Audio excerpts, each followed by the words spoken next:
Hi viewers welcome back to my channel.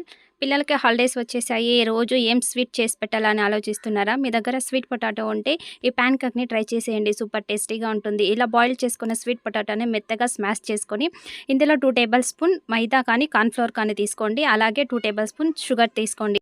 ఇది పిండి మాత్రం మనకి రౌండ్ షేప్ రావడానికి మాత్రం కొద్దిగా యూజ్ చేస్తున్నానండి. ఇది ఆప్షనల్ అండి. ఇలా బాగా మిక్స్ చేసుకున్న తర్వాత చిన్నగా ఉండలు తీసుకొని ఇలా రౌండ్‌గా స్ప్రెడ్ చేసేసుకొని పక్కన పెట్టేసుకోవాలండి. చిన్న ప్యాన్ కేక్ వచ్చే సైజులోగా. ఇలా మొత్తాన్ని కూడా ప్రిపేర్ చేసుకుంటే సూపర్ టేస్టీగా ఉండే ప్యాన్ కేక్ అయితే తక్కువ ఆయిల్‌తో ఈజీగా ప్రిపేర్ చేసేసుకోవచ్చునండి. ఇప్పుడు ఒక నాన్ స్టిక్ ప్యాన్ తీసుకొని ఒక 2 టేబుల్ స్పూన్ ఆయిల్ అయితే సరిపోతుందండి. ఇలా మొత్తం మనం ప్రిపేర్ చేసుకున్న వాటన్నిటిని కూడా పెట్టేసి రెండు వైపులా కూడా గోల్డెన్ బ్రౌన్ కలర్ వచ్చిన తర్వాత ఫ్రై చేసుకొని సైడ్ తీసుకుంటే ఎంతో టేస్టీగా ఉండే స్వీట్ పొటాటో ప్యాన్ కేక్ అయితే ఈజీగా రెడీ అయిపోయిందండి. Friends, quick and easy pan cake recipe మీకు హాలిడేస్లో మీ పిల్లలకు చేసి పెట్టడానికి నచ్చినట్లయితే ఈ వీడియోకి ఒక లైక్ చేసి సబ్స్క్రైబ్ చేసుకోండి. Thank you for watching.